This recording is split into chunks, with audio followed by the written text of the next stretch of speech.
Hello, and welcome to the Dark Ages podcast. This is the Goths Part 2, Athanaric and Fritigern.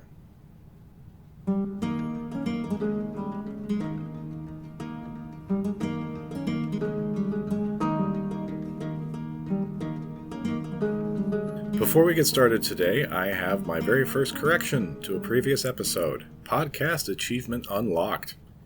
It is a minor thing, but the Gothic word for chief is pronounced Rix, not Reichs. Also, Rix and Rex are related, sharing the same Indo-European root. I rend my garments in shame, and shall endeavor to better vet etymologies from now on. You may have noticed that this episode is quite a bit longer than the last one, and that's because we've got a lot to cover today if there's any hope of keeping the story moving forward at a reasonable pace.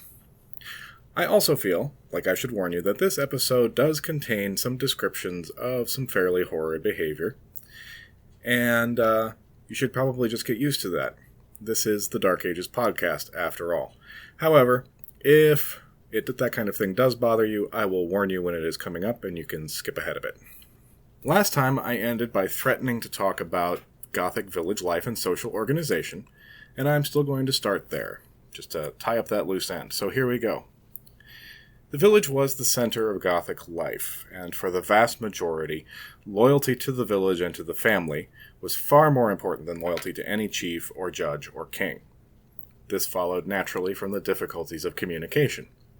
The chief was far away, he could not exercise direct control over the affairs of the village at all times and in all circumstances, so the social order of the village would be the mechanism that responded to most everyday issues.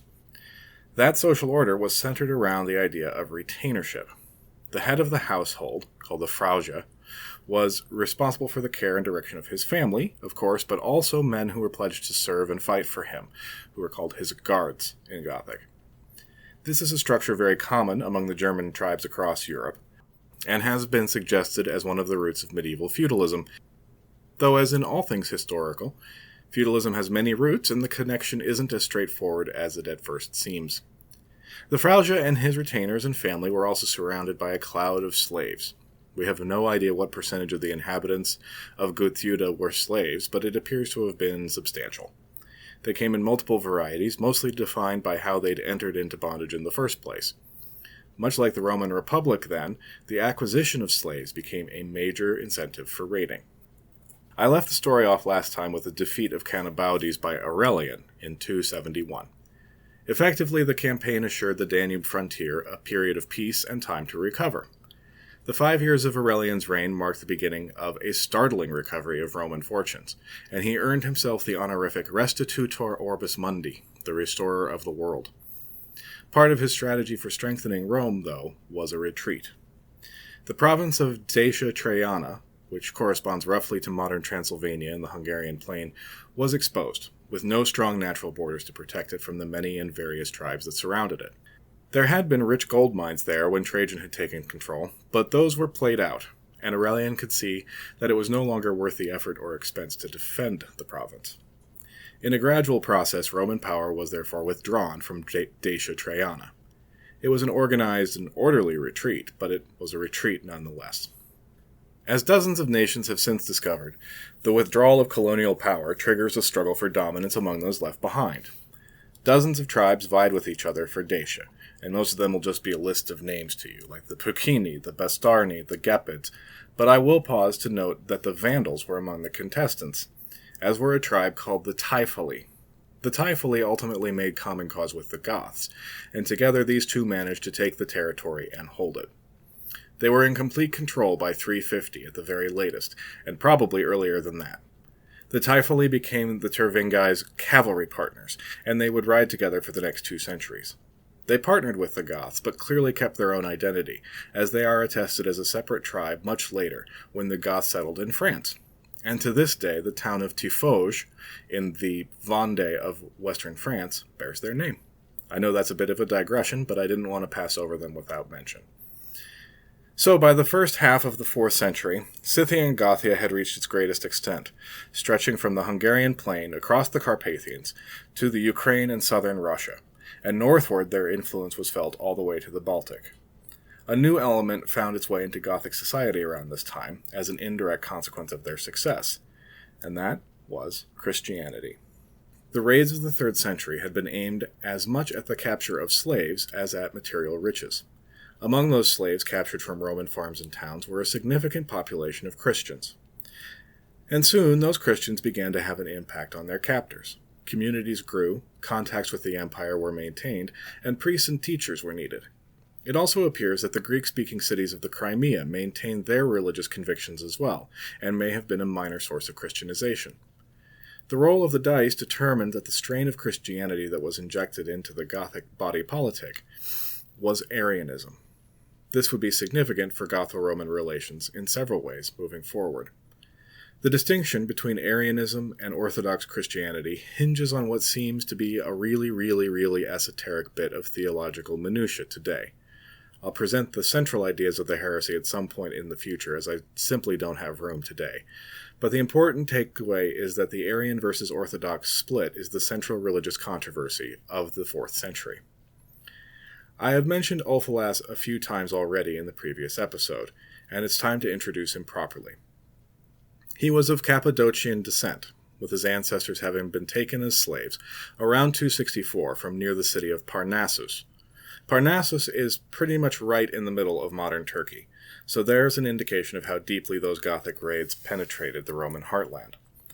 His family appears to have been pretty well integrated into Gothic society by the time of his birth, around 311. The details of his early life are sketchy because the doctrinal differences among the sources. Arian and Orthodox sources are both eager to use his story to make their own points. We know, though, that he traveled inside the empire, though we have no idea under what circumstances. He was consecrated as a bishop in 340 by Eusebius of Nicomedia, who baptized the Emperor Constantine on his deathbed, so our Ulfilas had some cred. He returned to his homeland and evangelized among his people for 7 years. Exactly how successful he was depends on what source you're reading. Arian sources credit him as essentially the St. Patrick of the Goths, while Orthodox sources give credit more to others. Either way, the new religion gained enough of a foothold in his time to spark a reaction, which is to say, persecution. Ulfilas wrote to the emperor in Constantinople and received permission from Constantius II to immigrate with his flock into the province of Moesia. I should pause and mention, since I didn't last time, Moesia corresponds to basically the northern half of modern Bulgaria, with Thrace being the area to the south of that. Ulfilas' group would become known as the Gothi Minores, the Little Goths. The move had advantages for all parties. The Goths obviously gained a homeland free from religious persecution, with land to farm, and the protection and support of the empire. The Romans partially repopulated Moesia, making it able to produce food and generate tax revenue, as well as a source of ready soldiers, as the agreement with the Minores included the stipulation that they provide the legions with troops. Recruitment was a constant problem for the Roman army, and the problem of defending the long border was never really solved. In the comparative peace on the south bank of the Danube, Ulfilas undertook his great project of translating the Bible into his native language, after inventing an alphabet for it. He more than likely oversaw a team of scholars and scribes in the undertaking, as the Bible is, I am told, quite long. Just for flavor, I thought I would read the first few lines of the Lord's Prayer in Gothic, just for fun. Pronunciation apologies in advance, of course. Ata unsar thuan himinem, winai namothean, quimai theudnasis theans, orthai willia theans, svean himina ya ana arpai. It has a nice rhythm to it, I think, and there are already words that I can pick out as distant ancestors of modern English or German. If you'd like to see it written out in Gothic script, I've put a link on the website. Not all Gothic Christians followed Ulfilas across the river. Communities remained behind, embedded in their traditional village lives, quietly or not so quietly, practicing and preaching their faith. The problem presented by Christianity to Gothic chiefs was the same as the problem it had presented to Roman emperors for so long. It suggested a split in loyalties. Every Rix traced his lineage and therefore his authority back to an ancestral god. The Christian insistence on the illegitimacy of those gods was a challenge to the legitimacy of the Rix himself, so the Christians would have to go. The form of the Gothic persecution took a form familiar to those carried out by the Romans against Christians and Jews, though by necessarily not as wide-ranging or as coordinated. Villages were ordered to sacrifice to their ancestral gods, these taking the form of an animal sacrifice then shared out in a ritual meal. Refusal to take part in either the sacrifice or the meal was proof of unacceptable beliefs. A first offense usually resulted in banishment from the village, which was harsh enough in a collectivist agrarian society.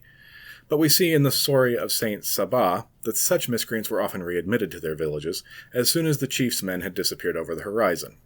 First loyalty was to the immediate family and immediate associates in the village, not necessarily to the chief or judge who was far away, as I've said. Sabah, by the way, was caught again and hauled in front of the chief. Sabah was defiant. He courted martyrdom in a way that is baffling and a little bit aggravating to the modern mind, and the chief ordered him to be drowned in a nearby river. Even then, the men assigned to do the deed tried to let him go, as the chief would never know the difference.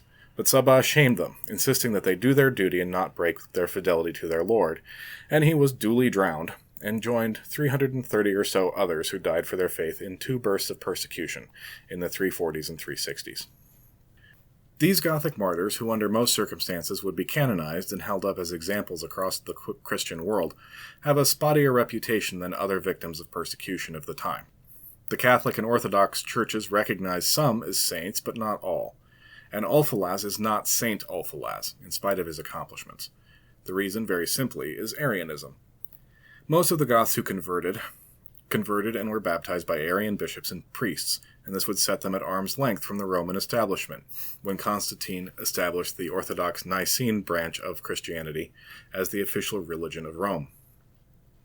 None of that, of course, prevented the Romans from using Gothic soldiers. Definitely by 295, and probably earlier, there were Gothic troops among the legions deployed against Persia.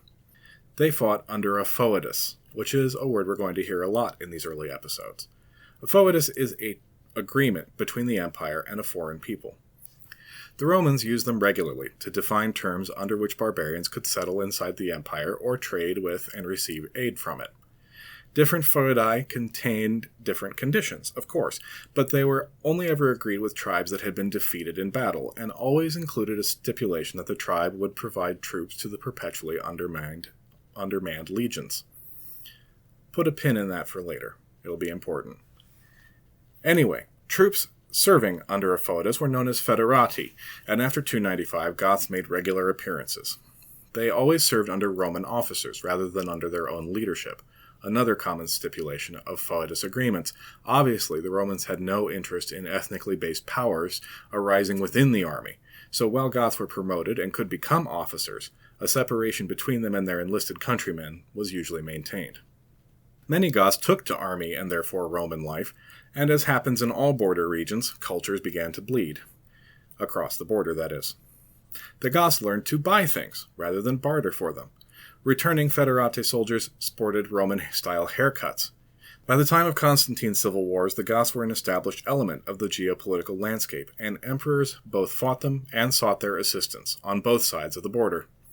That didn't mean that raiding stopped. They were still nearly an annual occurrence, but the days of mass invasion and devastation had for the moment passed. Prejudice against the Goths, though, still remained, and would remain a constant in Roman society, waxing and waning, but never fully disappearing. The feeling was mutual, and anti-Roman sentiment, as much as religious sentiment, drove the Gothic persecutions in the 340s and 60s. In the interest of moving along, I'm going to jump a bit ahead, to 366, and the Emperor Valent's Gothic War, because it allows me to introduce the first 2 men that really stand out in the narrative as actual characters, and I think you'll agree we've been sorely needing some of those. First is Athanaric, who I mentioned last episode as an example of a Kindens, a judge of the Tervingi.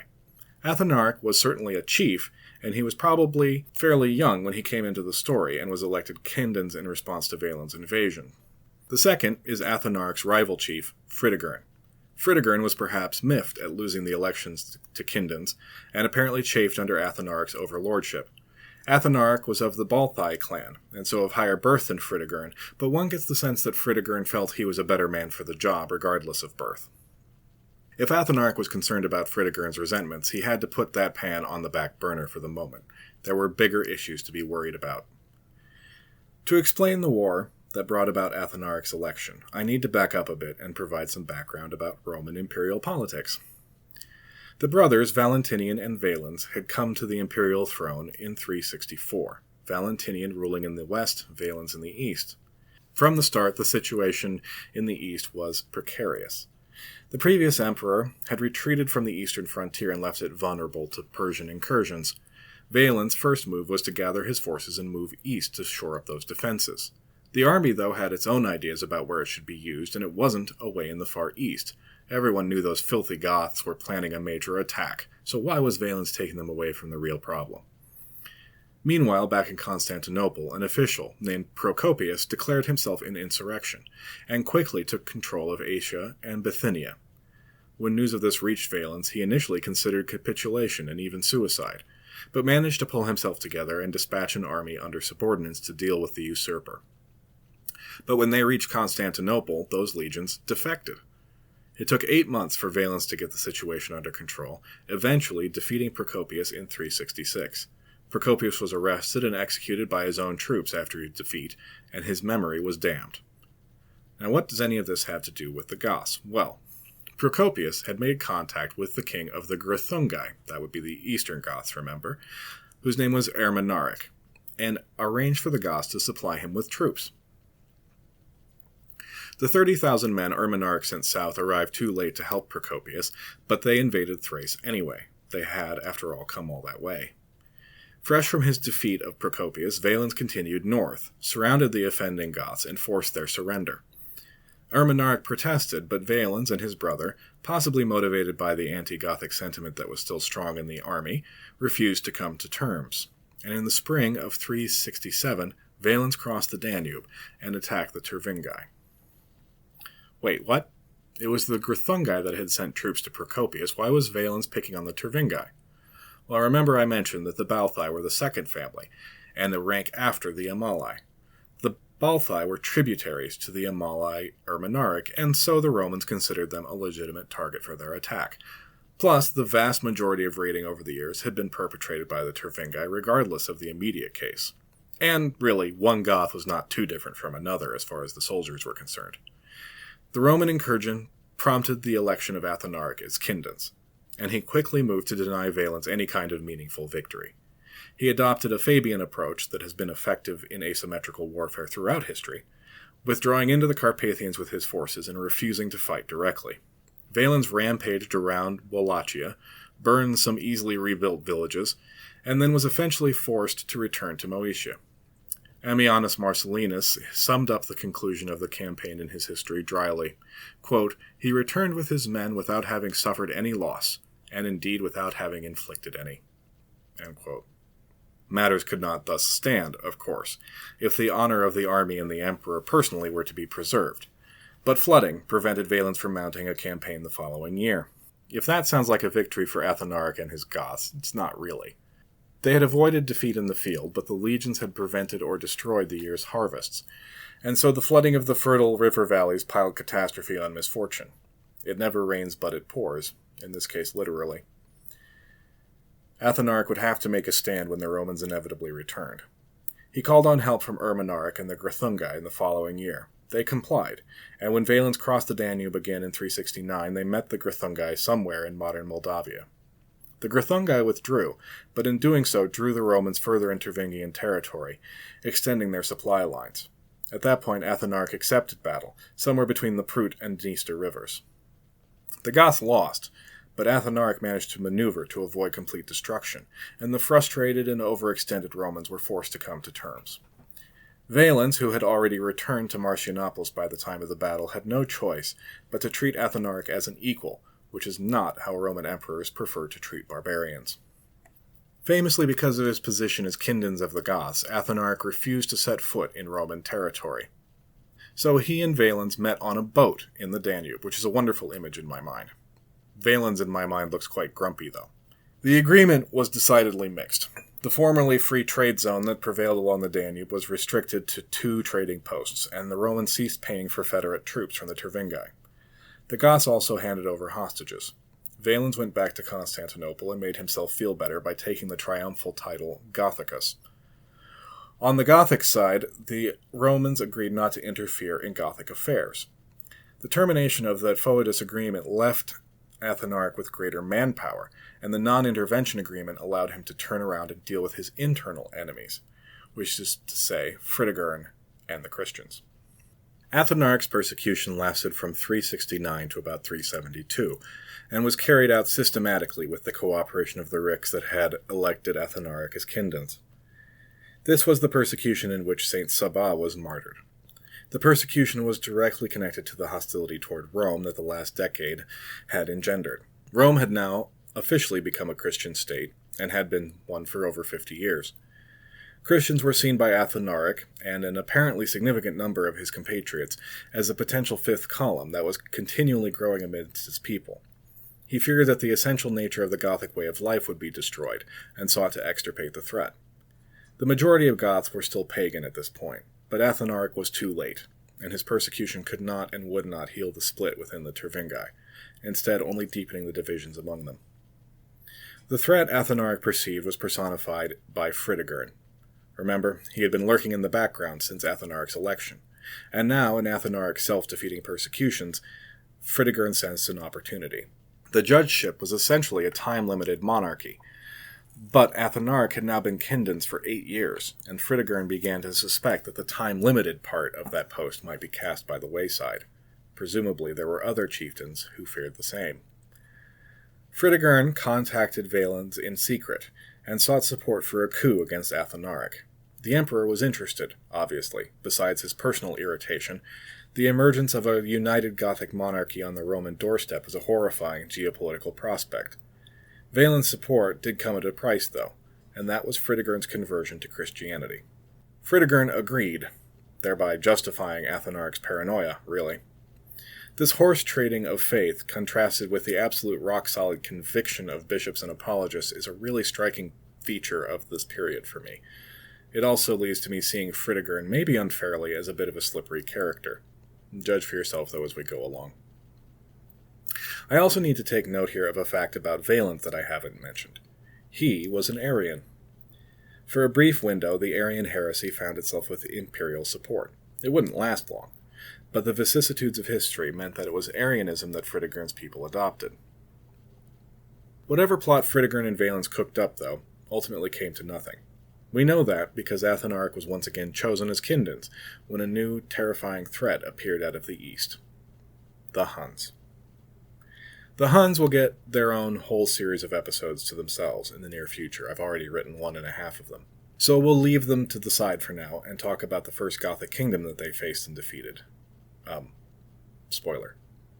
I've already mentioned the king of the Grithungi, Ermanaric. Ermanaric of the Amali clan was a remarkable figure, a hero king in the Germanic saga tradition.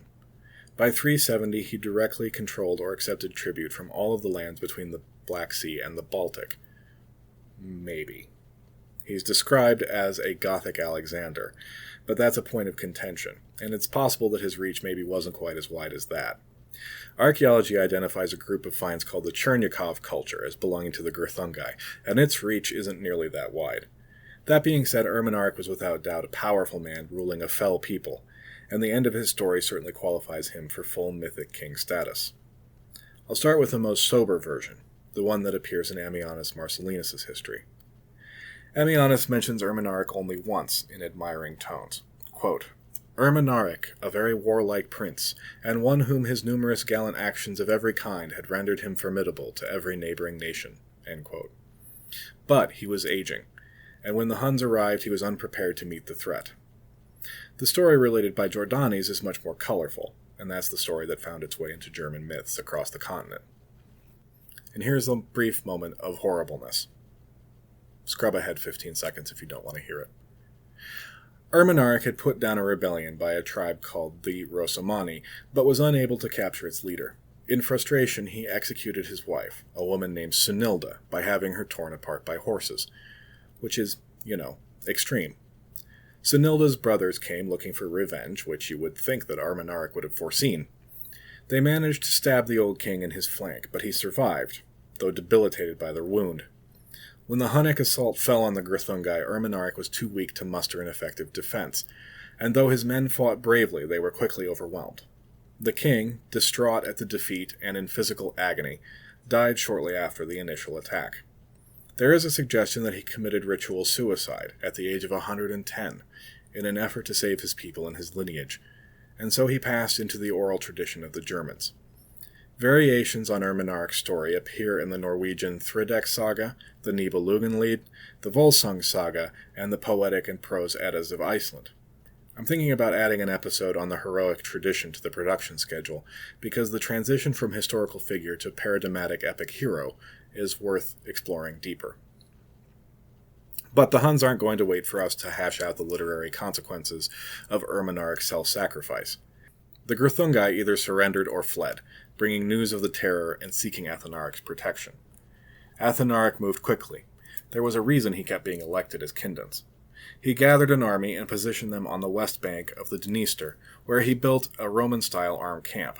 A vanguard force was sent across the river and about 20 miles east to observe the Hun advance. The Huns simply went around them. They crossed the Dniester on a moonlit night and surprised Athanaric at his fortification. Quote, Athanaric was stupefied at the suddenness of their onset, says Marcellinus.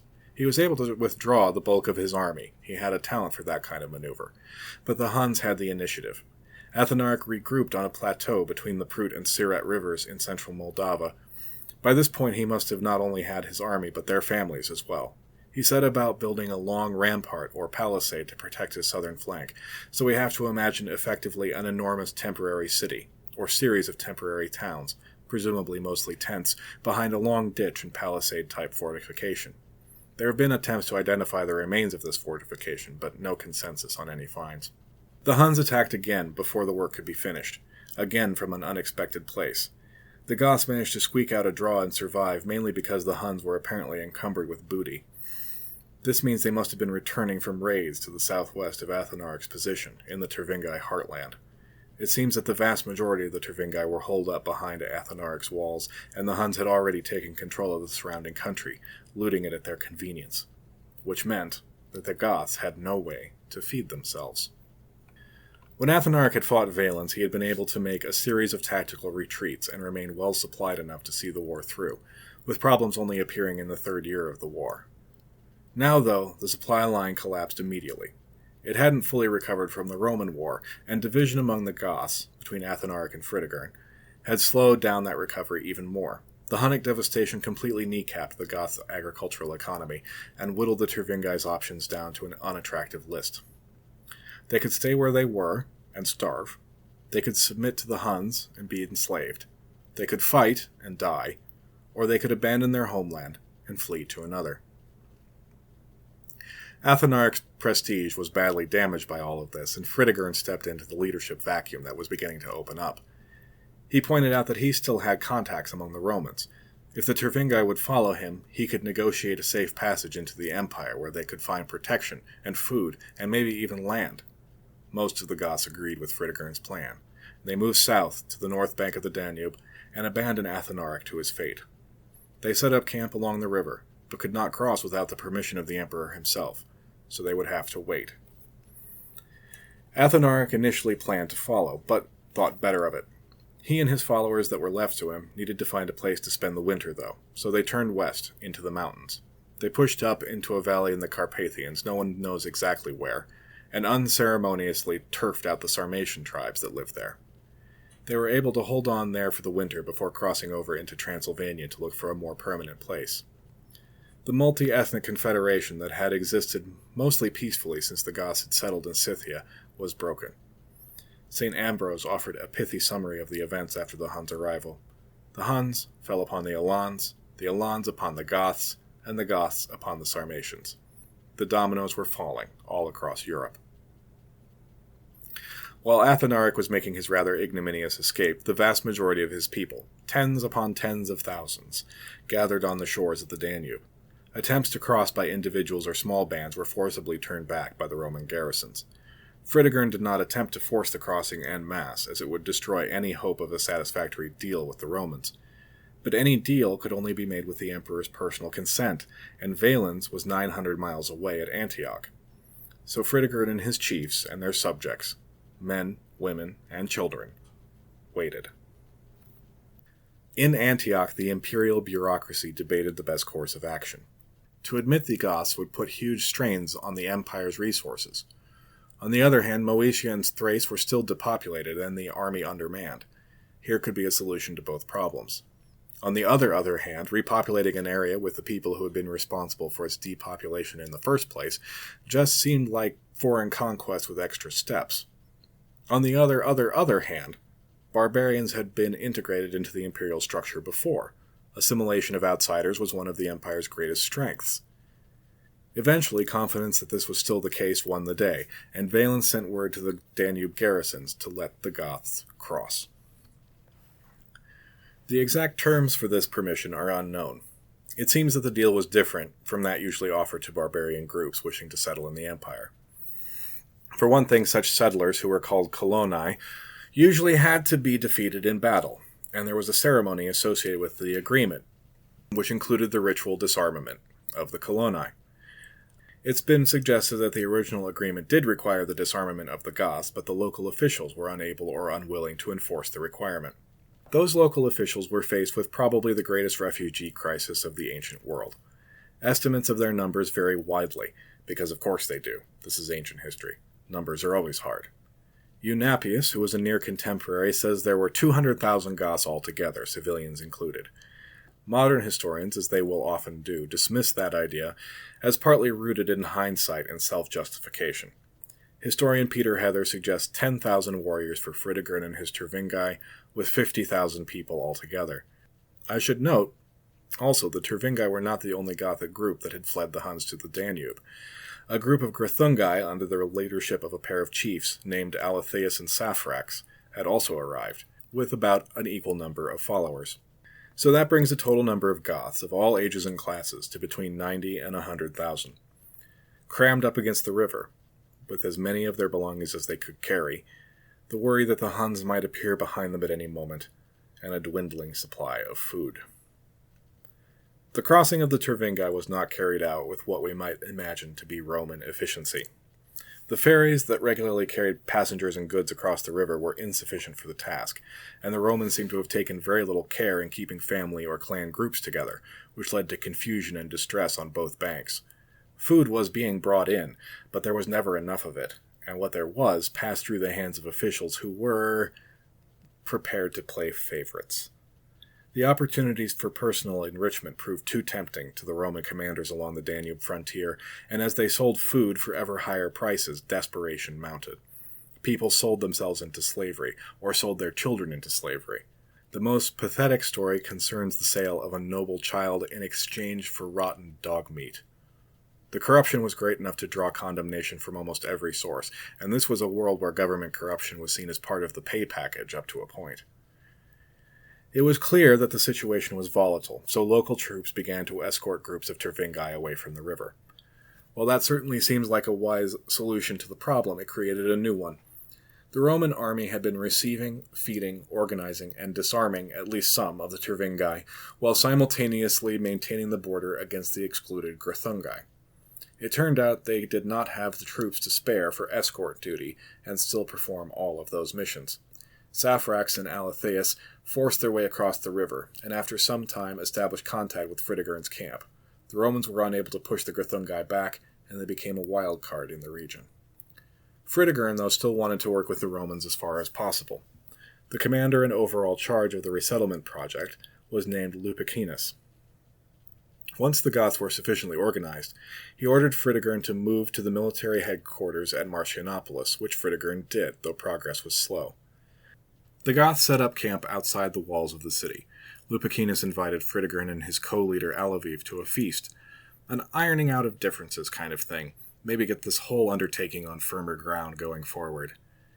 Maybe. That's the most charitable possible reading of Lupicinus's actions, that is what he was aiming for, and that everything that happened afterwards was a misunderstanding.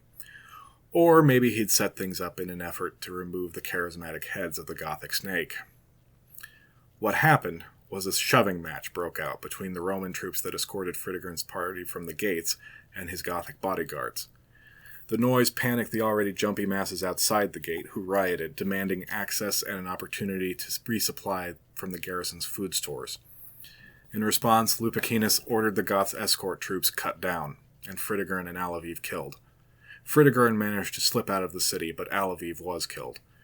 Fritigern quickly organized his people into an open revolt. They swept out into the countryside, burning and pillaging all across Marcianopolis' hinterland. Lupicinus raised his own troops and set out to stop them, but only 9 miles from headquarters he was badly beaten by the fed-up Goths. The commander himself survived, but all the regional military forces of Thrace and Lower Moesia had been eliminated. Fritigern's rebellion offered an opportunity to others. A Gothic Federate unit stationed at Adrianople mutinied and joined the Tervingi. Disgruntled miners from across Thrace walked off the jobs to join, and Fritigern enjoyed support and intelligence from many local populations that were disenchanted with their urban persecutors. The Gotha Minores, Ulfalaz's people, however, declined to join the uprising, and as a result they were driven from their homes and had to hide in the Balkan mountains as the Tervingi raged across Moesia and Thrace. Fritigern focused on capturing military materials to supplement the weapons they had managed to hold on to, but their inability to manufacture themselves, new ones, remained a perpetual logistical problem for them. Valens refused even after the defeat of Lupicinus to take the Gothic threat too seriously. He had, after all, defeated them on their own territory only 7 years before, and he was preparing for war against the Persians and was reluctant to abandon his plans. He did not initially grasp the vast strategic difference between the two situations. And so the Goths raged at will across the countryside, opposed only by piecemeal responses, and were further strengthened by the arrival and joining of Saphrax and Alatheus and their Grithungian cavalry.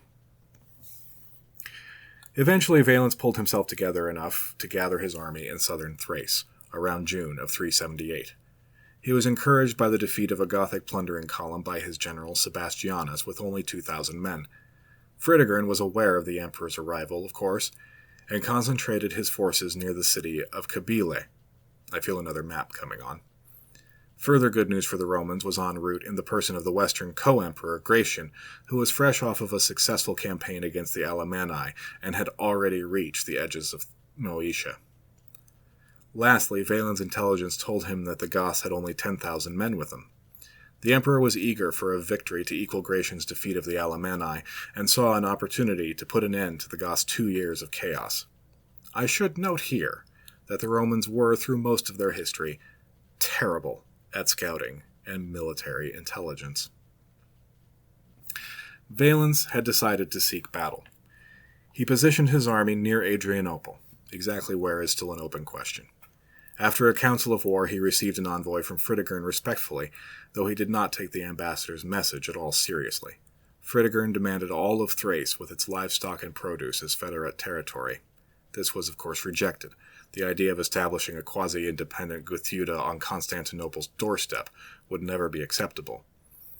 In the few days before the battle, Fritigern sent at least 2 other ambassadors. It's probable that he was just playing for time, hoping to gather more men before battle began.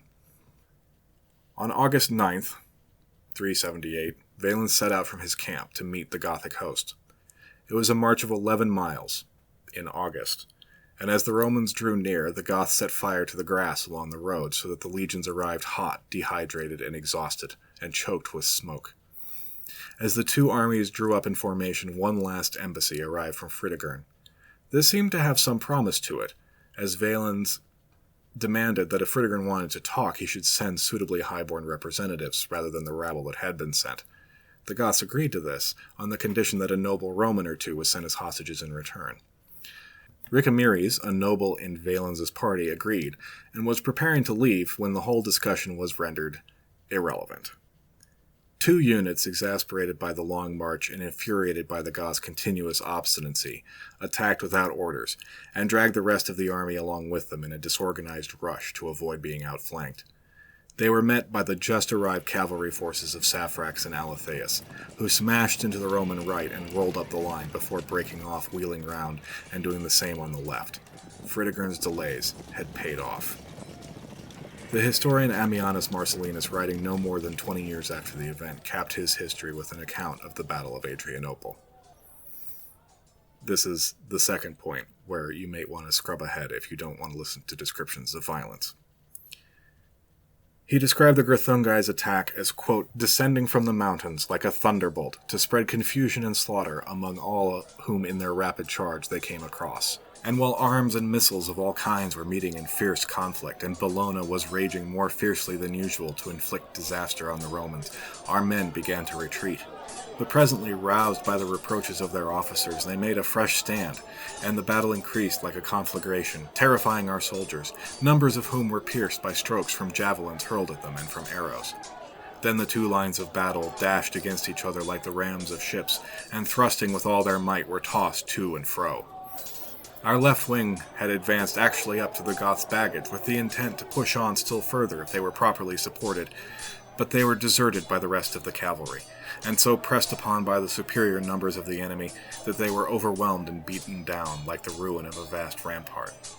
Presently our infantry was also left unsupported, while the different companies became so huddled together that soldier could hardly draw his sword.